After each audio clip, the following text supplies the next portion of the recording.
Alright, Big Bowie knife part 4. We're going to try to get this done this week. Here the next couple of days. Now what I've done, I've got my brass for the finger guard. I took my calipers, measured out, got my center line, and I got the distance here. I did modify this a little bit from the way I was going to do it, because I had a different idea. Anyway, got that marked there. Got my length marked here. Now before I put it in the milling machine, I'm going to cut it off here, and then we're going to mill out this section here to where it will slide up on there. Okay, let's get this cut off, get it mounted up. I already got the end mill mounted up in there, and we'll take a look at that process. All right, we're all set up. I've got the piece centered and squared, and let's go ahead and mill our slot in here. And we'll take you through one pass, maybe 2 passes, and then I'll finish it up. It's going to take a little while. This is a pretty thick brass. Got an 1/8 inch end mill locked in the collet chuck there. So let's see how it does. All right, one thing we got to do right now. This dude is under my feet. Go on, killer. You're gonna have to move now.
Alright, just what I thought. I'm going to have to hand file it just a little bit, which is okay. It's better to do small adjustments than it is make a great big mistake. So, all right, we'll clamp it up over here in the vise and get the files out. I'm gonna have to go out in the sunshine or something to get warmed up, folks. It is freezing in here. 54 degrees. That's cold. Quit laughing, all you northern guys. All right, here we go. Got the finger guard dry fitted up. A little bit more to go, but that'll get pressed on there so it'll stay tight. Now the main reason I want to get all this dry fitted before I heat treat it was just in case I had to adjust, just like I did just now. Now the next step, I'm going to mark the pin holes. Going to have 2 pins here, a pin here and a pin here, and one in the end, which will be a little bit different deal. But I want to get those drilled so I can go ahead and take it out to the forge while I sand on it a little bit and then get it heat treated. Because it'll take a couple hours in the tempering oven, and while that's going on, I'll do some more stuff, some more work. So there we go, dry fitted, milling machine worked awesome.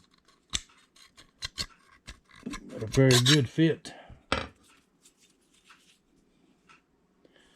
Every time I use that milling machine, I thank my buddy Brad profusely every time. I'll thank him again. Thank you. That's cool. If it wouldn't been for him, I would not have a milling machine. So good friends are good to have.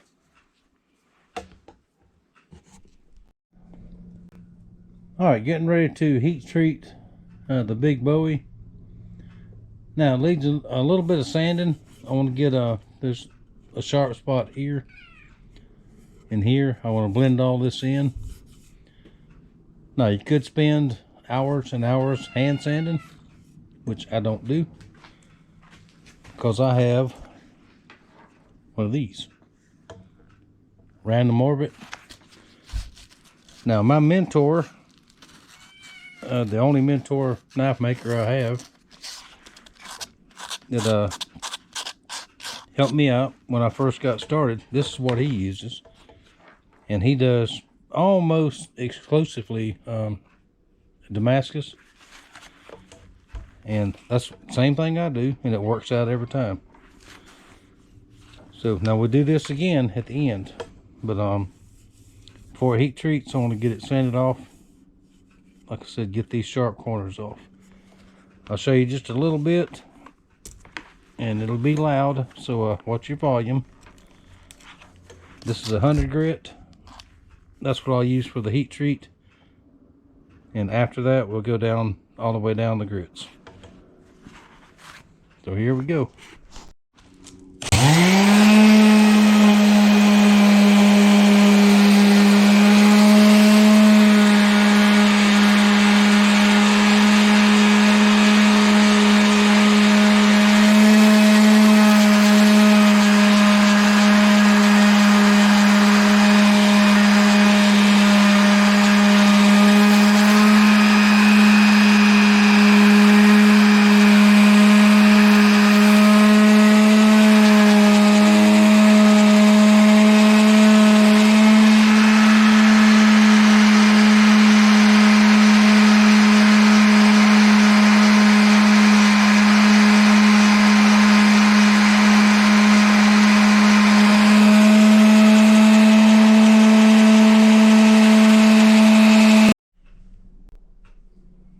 Got it sanded off, got the grind lines blended in, got that sharp corner going from up here.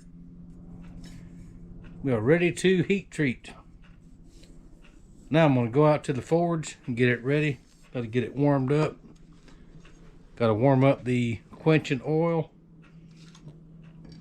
and my straightening jig. That's got to be pre-warmed also. Chances are it will not warp, but why take a chance? So we'll, as soon as it comes out of the quench, it'll go straight into the straightening jig, just to be sure. And then it'll go into the tempering oven for a couple of hours, and we'll get back to it. Alright, out here at the forge, I'm heating up my quenching oil right now. It's really cold. I've already run the irons through there twice. Do one more time, it should be hot enough. I don't use a thermometer and all that to get a precise temperature. As long as it's warm, warm to hot, it's okay, especially on one knife. So there's going to be fire and there's going to be smoke, so stay tuned.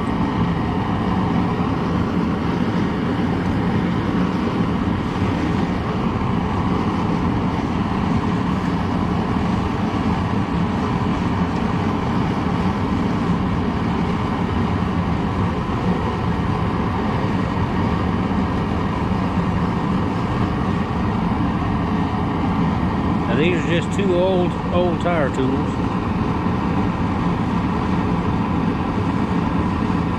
I've had around forever.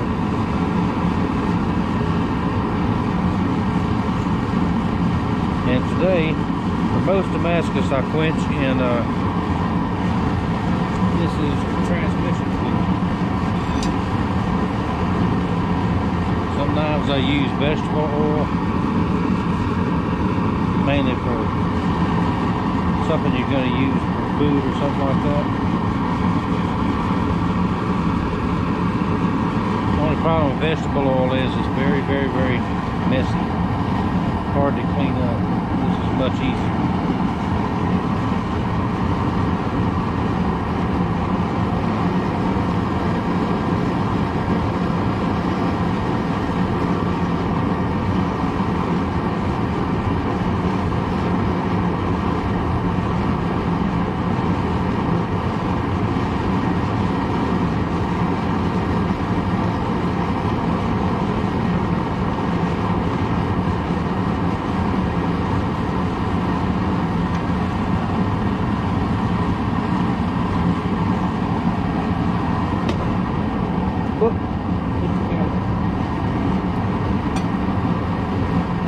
Alright, oil's hot. Next step, straightening jig. Let's get it warmed up right quick. Take a little handy dandy torch here. It doesn't have to be real hot, just warm it up some, because you don't want to put a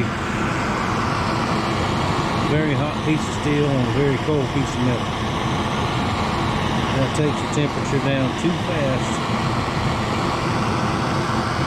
and that's where you can get a crack. Same principle as the quenching oil. That's why you get your quenching oil going. Now I said I don't use a thermometer and all that. I don't, but if you do, there's nothing wrong with that. That's absolutely fine.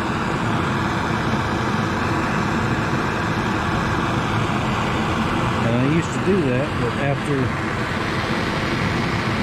all these years of so many, so many knives and quenches, I know about where it needs to be. The same with when I'll show you when I get the blade hot. I go by color. I don't even check it for magnetic anymore, because I know what color I need.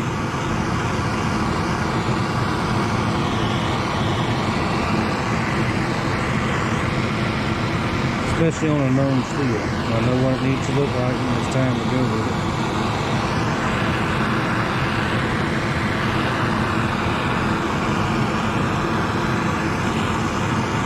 Okay, I think we're just about there. Like I said, this needs to be warm.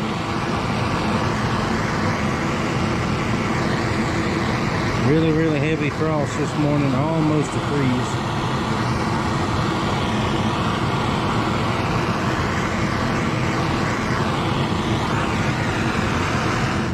Okay, that should do it. Alright, let's move the camera again. I'm going to try to put it to where we can see everything at one time. Alright, had to swap batteries, but let's try it again. Now there's a straightening jig, cords, and I'm going to get in the way because no help for it, but just bear with me and let's see what we can get done. Tongs, where'd my tongs go? Which one of y'all got them?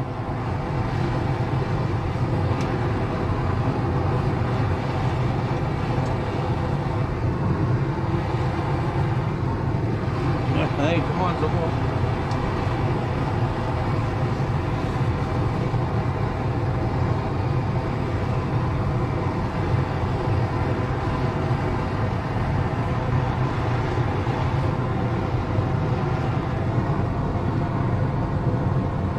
I hate to lose something when you're standing right there next to it, you understand?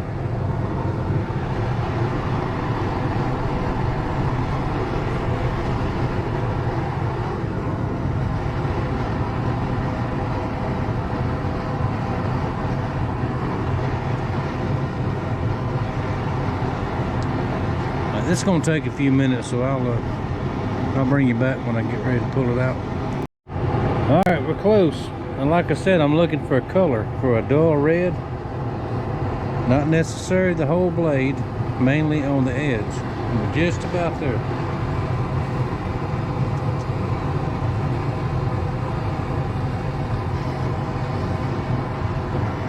Show you right quick.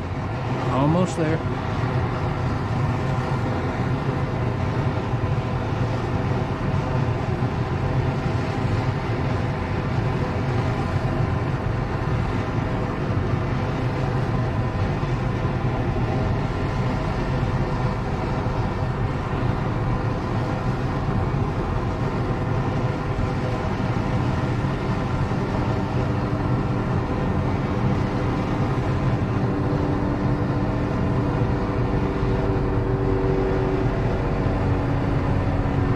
Alright, we're ready.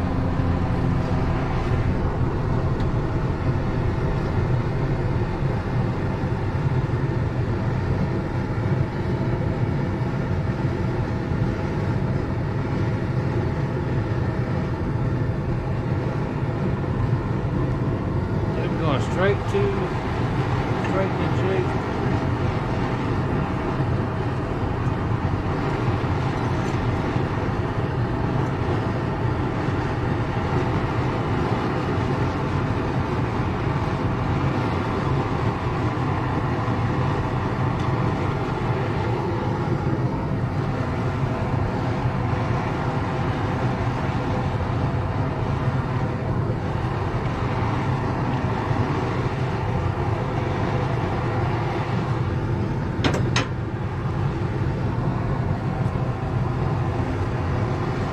Alright, we're in the straightening jig.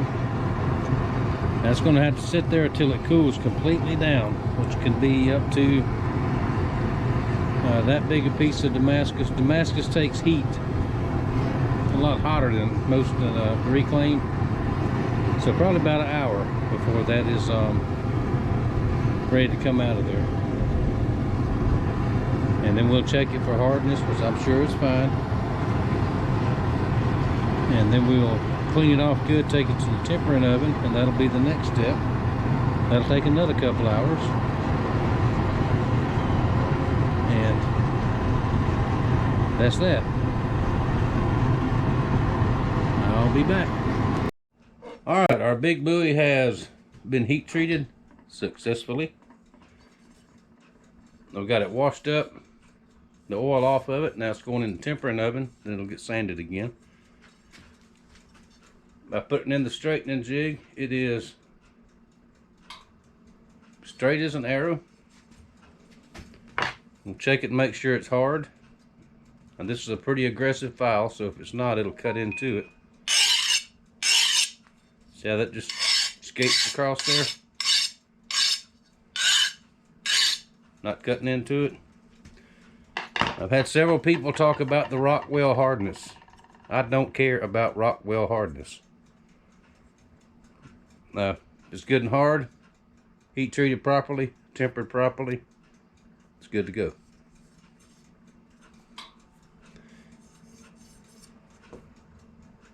That clear enough? Alright, in the tempering oven it goes for an hour. and then we'll check it again. May put it in for another hour, it just depends. And that will be, what part are we on? Part 5. The end of part 5. The next part will be sanding, etching the Damascus, make it look pretty. Get the handle fitted up and get it finished. Then we'll build the sheath. Thank y'all. See there, this early in the morning, my brain just doesn't work. Thank y'all for watching. Thank you for your support. And I'll see you next time with part number 5. See, I'm forgetting all kind of stuff. I don't even remember what my name is this morning.